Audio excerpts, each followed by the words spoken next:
Hello, everyone. I am K.A. Statz, the writer and creator of Vast Horizon. And I'm Travis Vengroff, the sound designer and producer. This week marks our 6-year podcasting anniversary. And we couldn't be more excited to share it with you as we release our second episode of Vast Horizon's new season as full-time podcasters. 6 years ago, we decided to give podcasting a try and fell in love with the medium. It is literally the thing we do day and night. We love creating shows and stories and bringing them to life, and we could not do that without the support of our patrons and the support of you, our listeners. We have come a long way since then, and we are excited to say that this year, Vast Horizon was a Webby nominee for the Scripted Fiction Podcast category. Thank you, everyone who voted for us. And also, we did actually take home a Webby as The White Vault, our other story that we make as Fool and Scholar Productions. So simply put, thank you. Thank you all so much for making podcast one of the greatest parts of our lives. So without further ado, let's start episode 2 of season 3 of Vast Horizon.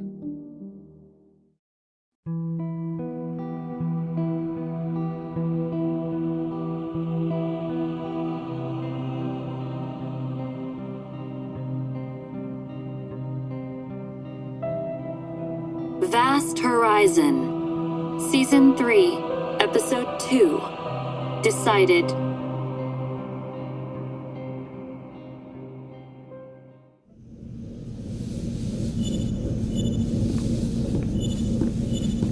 Lawrence, there, behind you. The indicator light just came on. Yeah, this one. It's a proximity sensor, but I don't know what classification this is. Nolira, an Exilarchy tin-class vessel is rapidly approaching. It lacks functional propulsion control or required engine venting connections. That ship, the Exilarchy ship from before. They said they had lost a tin-class ship in the area. Can we scan the tin? Are there life signs aboard? I can turn off the notification light if you would prefer, Nolira. Allie, please, scan the tin. I want to know, just like Lawrence had asked. Is someone alive in there? There is one active life sign aboard the tin. Recorded flight data shows that there were originally 2 crew. Tin-class ships are customarily flown with 2 crew, a pilot and a support. The active life sign is seated in the pilot's control. If they have no functional propulsion control, then they're just drifting. We could maneuver the Walton onto an intercepting path and use the adjusters to catch the tin and bring it in. I can control adjusters, as long as I only need to do 2 at a time.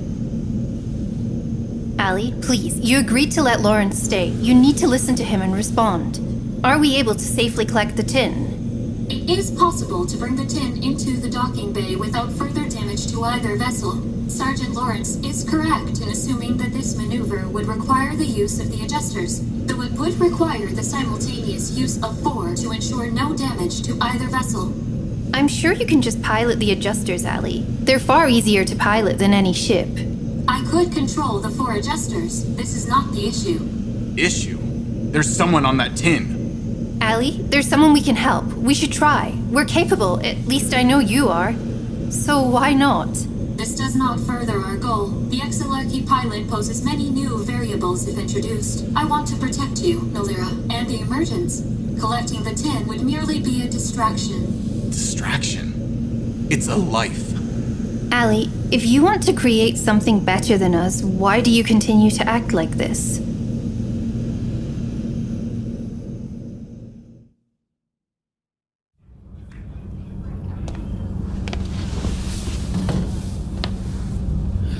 There appears to be no way to get you to leave. I have been told before that I can be rather insistent when I think I'm doing something worthwhile. It's both the reason I was so productive at my first post in Greenhill and why I was eventually restationed. They found use for your skills elsewhere. I can see the appeal in that. Well, more so they saw the benefit of not having my skills in Greenhill anymore, shooing me away with a promotion. If only there were a more interesting prisoner for you to bother.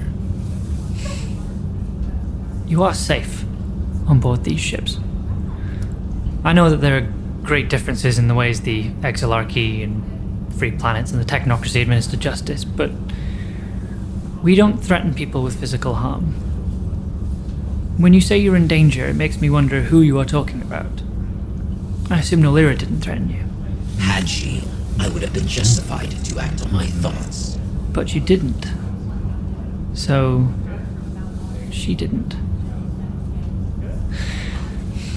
See, Sanon, I think Nolira did the opposite. She helped you. She advocated for a mark to be made on your record requiring that you undergo an individual trial, helping you make her look better. But if you help me and the crew to save those embryos, it may add some leniency to your future judgment. Maybe it would bring Nolira back to the people she's trying to escape. All you have to do is tell me what is threatening you into silence, and possibly Nolira into these actions. Those Trenin children, they do not know anything of this war, or of who she is. They would be raised by that Jensen. Well, yes, I guess that is true. They know nothing of anything. They're not even children yet. But it is interesting that she plans to raise them. I don't see how she could.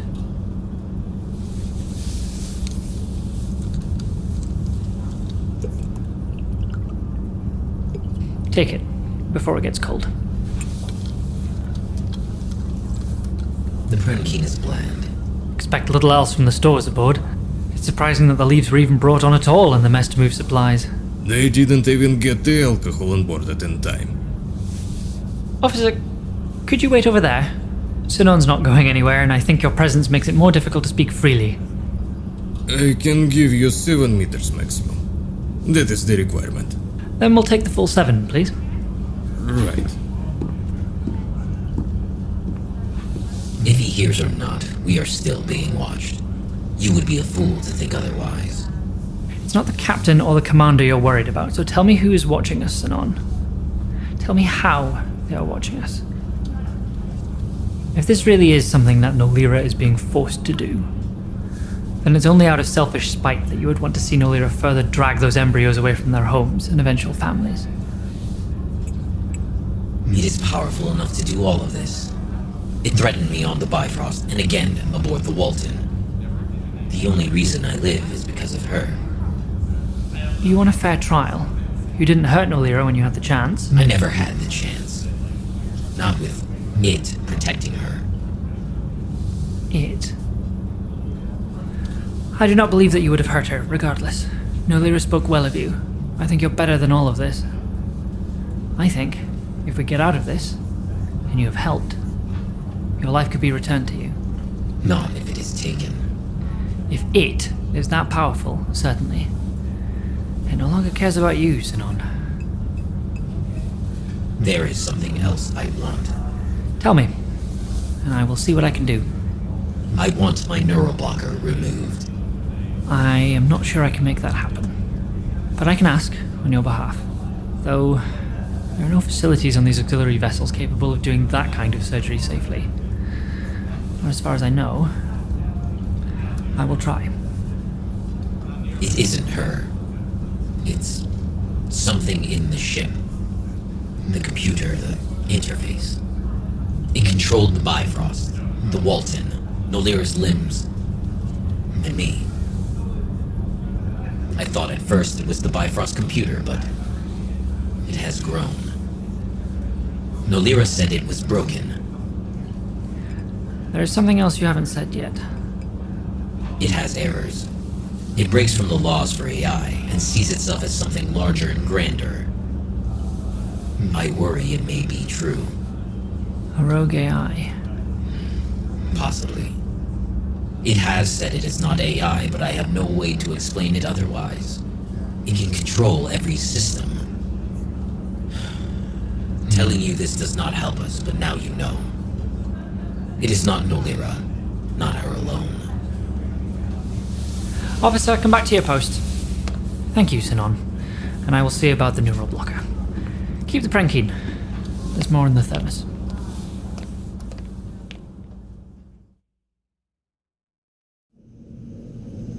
Ali, if you want to create something better than us, why do you continue to act like this? What do you mean, Nolira? I am focused on the greater goal. You cannot just... Lawrence, please. Ali, how do you expect to handle an entire colony, an entire civilization, of distracted humans and Trenin. This is just one distraction, and you already said it was easy to bring the ship in. We don't consider people in need to be distractions. Consider this an opportunity to begin displaying the behavior you would want your people to display. I understand now, though I would prefer to remain focused on the betterment of the whole. I understand it is also key to your mental well-being to focus on the safety of individuals and to give value to all life. This is one of the traits I value in you, Nolira, and why I am glad you have chosen to be of aid to the emergence. I will adjust our heading and deploy the needed adjusters when we are within range of the tin. I hope that this helps to alleviate your worries, Nolira, and demonstrates my willingness to adapt to create the best outcome from the odd emotional choices organic life forms make. It does, Allie. And I'll be here as long as I can help you keep making better choices. Thank you, Nolira. Well, I guess I'll see if I can prep the medical bay for a Trenin patient. I will address that, Sergeant Lawrence. Your assistance is not yet required. So, if Allie can pilot the ship and the adjusters and set the med bay, what do we do? Nothing? Not yet, anyways. Our influence is minimal. That's a joke. Nolira, you just got Allie to save that pilot. That's not minimal, that's key. You really did stay for them. It's almost impossible to lie now, Lawrence, so get used to it. Allie's willing to work with our flaws, but not with our lies or violence. Though I do fear that one day she'll realize we're too flawed to be controlled. Careful throwing those ideas around. She may just end up wanting to get rid of everyone. No, I think she's grown out of that phase. What? Nolira is correct. Now I see that there is possible benefit to only eliminating the detrimental influences. The complete annihilation of a species is not the answer. I will not make that mistake again. Again? The emergence will be an achievement for both myself and the bounds of organic life. The adjustments to our heading have been made. We will reach the tin vessel adjustment range in 1 hour, 55 minutes. Given time for adjustments and collection, we will be returned to our route within 3 hours. And where is it we're going? On this note, I want to make a clarification. Nolira, previously, when we discussed happiness and the failure of your heroic actions to redeem you of your past, I made a statement that I do not believe you understood in the same context in which I meant it. When I stated that there was a race that inhabited 3 planets in a single solar system, it is distant now, in time and space. I believe you thought we were far from the location of those planets. This is not true. As the planets rotated along with the solar system in the galaxy, we are now far from the location in which those events first happened, but the planets remain near. I understand that this is not generally how organic life perceives location in space, as you die too quickly to measure it as such with any relevance to your life. What are you trying to say, Allie? You don't need to apologize for that. It wasn't a lie, but a mistake. Shit. Nolira. She means we're heading to the local planets. Captain Park will need to be informed of the loss of the embryonic vats. That's a conversation to be had in private. It may not be information we want the rest of his crew to know outside of his second-in-command. I will ask him for a private channel before our next communication. Ben-Avi, please send out the private communication request to Captain Park. Yes, sir. Sending it through his private command console. The Simek is a larger class ship than the Walton, and it was only an auxiliary vessel from the Bifrost. It truly puts the scale of the loss into perspective. The Simek was designed to be a new command vessel after the Bifrost was established as a small station in the core system. Also, as an emergency vessel, it allows for the Bifrost fleet to maintain all the necessities of such a space-locked population. It is lucky the Simek and the other ships removed themselves from the Bifrost fast enough to escape a similar fate. Captain, you have confirmation of a private call with Captain Park? Should I send him through? Yes. Sarpon, you sent a private request. Is something wrong? Our approach?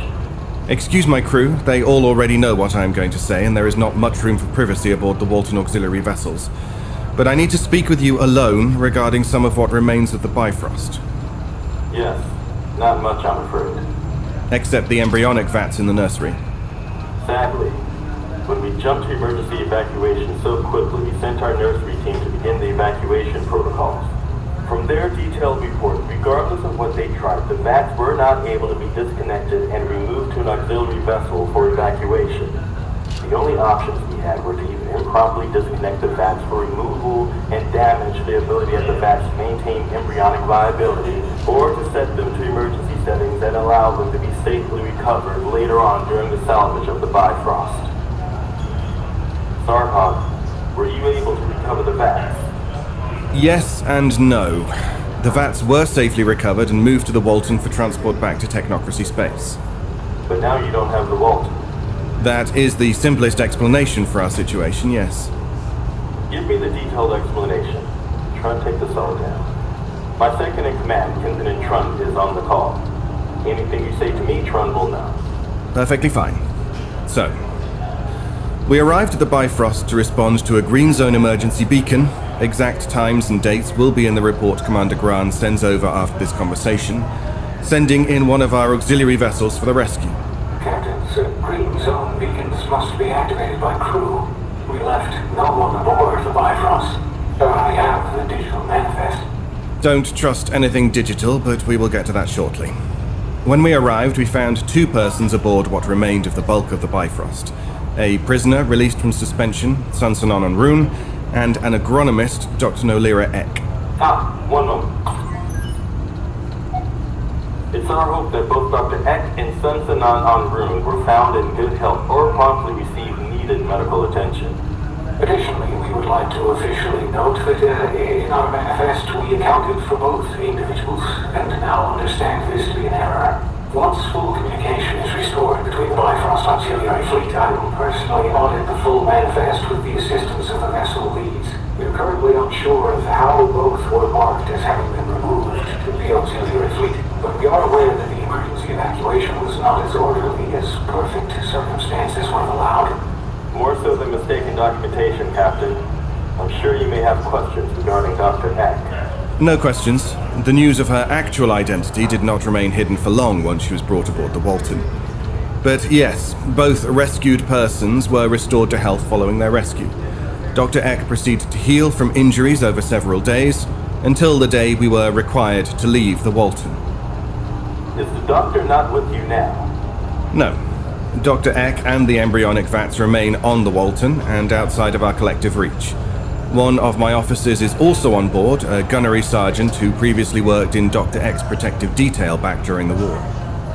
From the report sent over from the data packet, you stated that something forced the evacuation of the Walton, but it was incredibly vague on details. While we do not fully understand the situation, the events were rather straightforward. We had found the wreck of the Bifrost and had no information on the location of the Bifrost fleet. We found Dr. Sgt and Sanon Onroon at the location of the Green Zone beacon and brought them aboard after salvaging the embryonic vats. Later on, we began to lose control over the Walton's systems. Eventually, we had no control. Dr. Sgt, now referred to additionally as Dr. Jiang Antui, came to us with a deal. She would provide us with the information on your fleet's location and allow us to reach you in time to save your damaged vessels if we evacuated the Walton and left the vats aboard with her. Sounds nothing like the woman I know. But a lot like the woman many assume her to be. So we should assume that your acceptance of this ransom is the reason we're now free of the dwarf planet and have regained additional functions. Yes. Once we left the Walton, our auxiliary vessels automatically began to pilot to this location to meet up with and assist the Bifrost fleet. Thankfully, it appears we were able to arrive in time to help your most in need. I do not understand how what you are saying is possible. A single human or even a dragon is not capable of controlling so many ships at once. Certainly not without significant systems and programs in place. We are still looking into this. For now, I wanted to speak regarding the embryonic vats. I don't believe now is the time to inform the population of the Bifrost fleet of their loss. With the limited controls and functions available to us, we must focus on getting the Bifrost fleet out of here and to the Slipline Junction. While some of your vessels are built for long-term use, many are not. More so, I noted in your reports that you have worries about the crew still in suspension. Yes, the suspension pods were all transferred to their specific auxiliary vessels, but because of the lack of control, we have only a skeleton crew on each suspension ship. The attendants have only been able to send short updates, but they are quickly beginning to suffer from overwork, and the suspension vessels need a full crew rotation to sustain long-term space travel. We can aid in the coordination of crew for the suspension vessels, if you have your attendants and doctors prepared. I will send over the information for our coordination following this call. So, are we in agreement that the Bifrost crew should not be informed about the loss of the vats until a later time? For now, yes. They have a right to know, but we have to focus on surviving. A specialized recovery team would be of more use than our overpacked and confused fleet. Captain, the Wave 4 has broken from formation and is headed for an intercept course for the first of the 2 Cyroid 7 escape pods. Additionally, our EVA team has begun the repairs to the first of the damaged Bifrost fleet ships, but we will require the supplies from the Semek to fully restore the oxygen generators. I believe those are already on their way. Yes, the supplies will arrive via EV Hall within 10 to 15 minutes to the location of your EVA team. For now, we are in agreement. Thank you for making a very difficult decision to save the lives of my people. I know it was not easy, but at least for now, I have several incoming calls from fleet ships gaining their communication capabilities. Let's get those ships fixed and get out of this mess of an asteroid belt. The local planets? We're that close? Isn't that a bit dangerous, Allie? Won't they come looking there first? They will try, but they will be unsuccessful. I have not permitted accurate scans or data of my local system to be recorded by the Technocracy or any Trenin organization for several hundred years. Now, though, it is too late for their interference to impact the emergence. Here is the data the Technocracy has stored. This says the planets are uninhabitable. The radiation readings are extremely dangerous. One of the planets is so near to the volatile sun that the ionization of the ozone and depletion of the atmosphere is considered imminent. The other, well, each of them is considered lost for further development and too costly for mining. It's one of the reasons the area is still contested space. There's no reason to press for full Technocracy or Alliance control. This is what I have constructed when vessels come to scan this system. I have sent back inaccurate information to protect the planets in the future emergence. I had not known I would use them for this purpose, but after my previous mistakes, I felt responsible for the remaining life on the habitable planet and moons. So there are some still alive down there? I apologize. My statement was unclear. No. Those that I eliminated are gone, absolutely. But the planet's other life, what you would deem the native flora and fauna, have been thriving for generations in their absence. I have tended to them like gardens. I think you will like them, Nolira. Nolira. I think if there's nothing I can do, Allie, I'm going to go lay down. I hope you can understand how emotionally taxing today has been. Just a nap, before the tin arrives. I understand. Please, rest well, Nolira. Wait, Nolira! If we're going to do anything, we're running out of time. It may be a lot harder to get the VATS back to the Technocracy once we've landed. Lawrence, I've told you, I don't think there is a way out of this. And I don't think it's safe for you to try anything. Really. There has to be something we can do. There must be some weakness we're not seeing. Why is Allie so insistent that it goes unknown? That the others not know about what's really in control? Is it fear? And if so, why be fearful? Lawrence, Allie's made it clear in the past that she greatly dislikes the cruelty that organic life is capable of. Cruelty of organic life? It would have let the Bifrost die for what it wanted. What I'm trying to say, Lawrence, is I believe that Allie thinks the less our human and Trenin groups know of her plans, the less danger her future society will be in. She's thinking it out, planning for the future. But if it were all powerful, it wouldn't need to worry. I also think she's just trying to be nice and do things more quickly. Imagine if she'd revealed herself to Captain Sarpon. His attempts to understand and resist Allie would almost certainly have resulted in a delay of the Bifrost crew rescue and likely more deaths. Maybe them not knowing is the best way to avoid bloodshed. Either way, you don't need to whisper. Allie can hear you regardless. I can. Fine then, Allie. Tell me, how do we get rid of you? You cannot, but I can get rid of you. Do you even die? Do you even have an off switch? I am uncertain of whether or not I can die. You are aware of death because it is a recorded fact for all organic life. You grow, age, and learn that eventually you will die. I do not know if that is possible for me, as I have no counterparts to compare myself with. See? Now, Lawrence, please don't try to stand in Allie's way. I don't want to see you hurt. Really. I do not wish to hurt others anymore, but I will, if it is required, to continue the work of the emergence. What about the lives of the people in the Bifrost fleet? You let them suffer in fear for your own gain. You stalled their escape and used them to barter. You had no right to use their lives like that. When the Bifrost crew became aware of the fate of their craft, they began evacuation plans without the knowledge I possessed. I collected the fleet vessels and hid them on the far side of the asteroid belt, near a collection of super-dense metallic asteroids capable of protecting them from the same forces that destroyed the Bifrost. The crew of the Bifrost is only alive now because I took control, though I did not tell them. In many human and Trenin cultures, this is considered a life debt.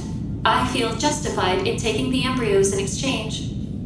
And the embryos are only alive now because Allie helped me save them back on the Bifrost. Allie, you saved the Bifrost. Yes. Still, this doesn't mean you have a free pass to play with people's lives. This is a crime on a massive scale. You may not want to talk about it, but I'll try. Whatever I come up with, be ready. Please, Lawrence, just let it go.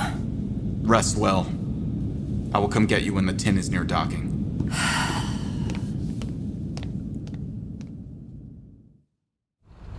Our course is steady and the fleet is in safe formation behind us. We've exited the distal fringe of the asteroid belt, sir. At this pace, we should leave the local system and reach the slipline junction within 37 hours. Only one planetary orbit remains to be crossed, and we have no reasons to be wary of an exit from the system at this time.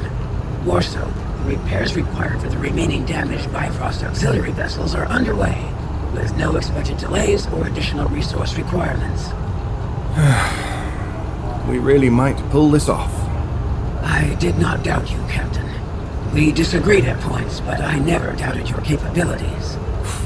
Well, glad to hear it from one of us. Captain, full functionality has returned. Check with the other vessels. Get me an open long-distance channel to the slip line. Get all the data you can off the scanners and print it now. Write out anything. There has to be film somewhere on this ship. No connection to the junction yet, Captain. Additional ships are reporting full functionality, but not all. Get the Simek on the comms and keep reaching for the junction. Yes, Captain. Captain Sarpon, Captain Bark is currently on call with several fleet vessel pilots.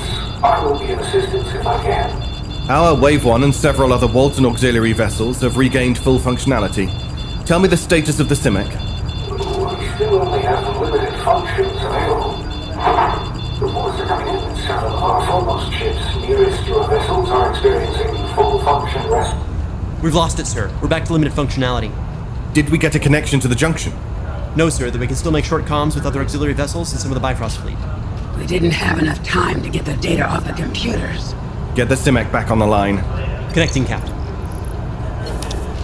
Reports from the fleet are still coming in. We lost full functionality just now. We're back to limited control. Open to any ideas on what happened? I have the Bifrost's lead science officer, Dr. Lemanja, here, and Captain Park is gathering reports from fleet vessels with full functionality. Hello, Captain Sarpon. I'm Dr. Lemanja. Thankfully, this Simek is outfitted with a full standard set array. And if we regain functionality, my hope is to run a full diagnostic on the fleet and array of the local system scan.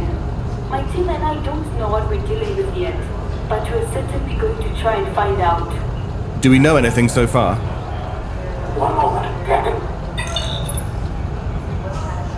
Hello, Everett. Some of our fleet have regained and lost their full functionality. Others have just regained it. Any indication of why? No idea yet, Captain. Just as we have no idea on how this is happening in the first place. But looking at these reports on the fleet map, there may be a pattern. Show us. Bring it on screen. See here. If we model it as an action map over time, the ships regaining functionality seem to pass through this part of open space. If this could be believed, we should expect these ships indicated here to regain full functionality shortly. If I had more information, I might be able to determine why. Our auxiliary vessels do not have the quality of scientific tools and arrays aboard the Simek, but we will see what we can provide. I have to get back to the fleet. Excuse me. Please call back with any updates. Captain, Auden Barrow has come to speak with you. And we are expecting new reports any moment. Assemble anything we have for Dr. Mamicha and send in Barrow. Excuse me, there's a visitor at the door.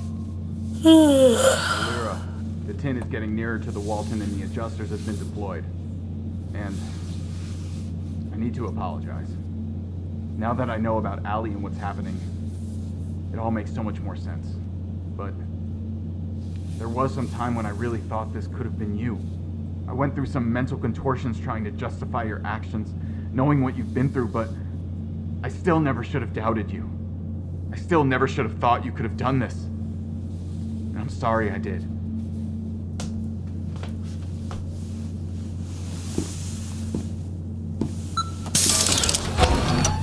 If we're apologizing for our thoughts now, well, I don't think we have time for that. Not mine, at least. It's selfish of me. Makes me feel better. Well then, you're forgiven. Sounds good to me. Allie? The tin-class vessel has been secured. The repressurization and decontamination procedures have begun.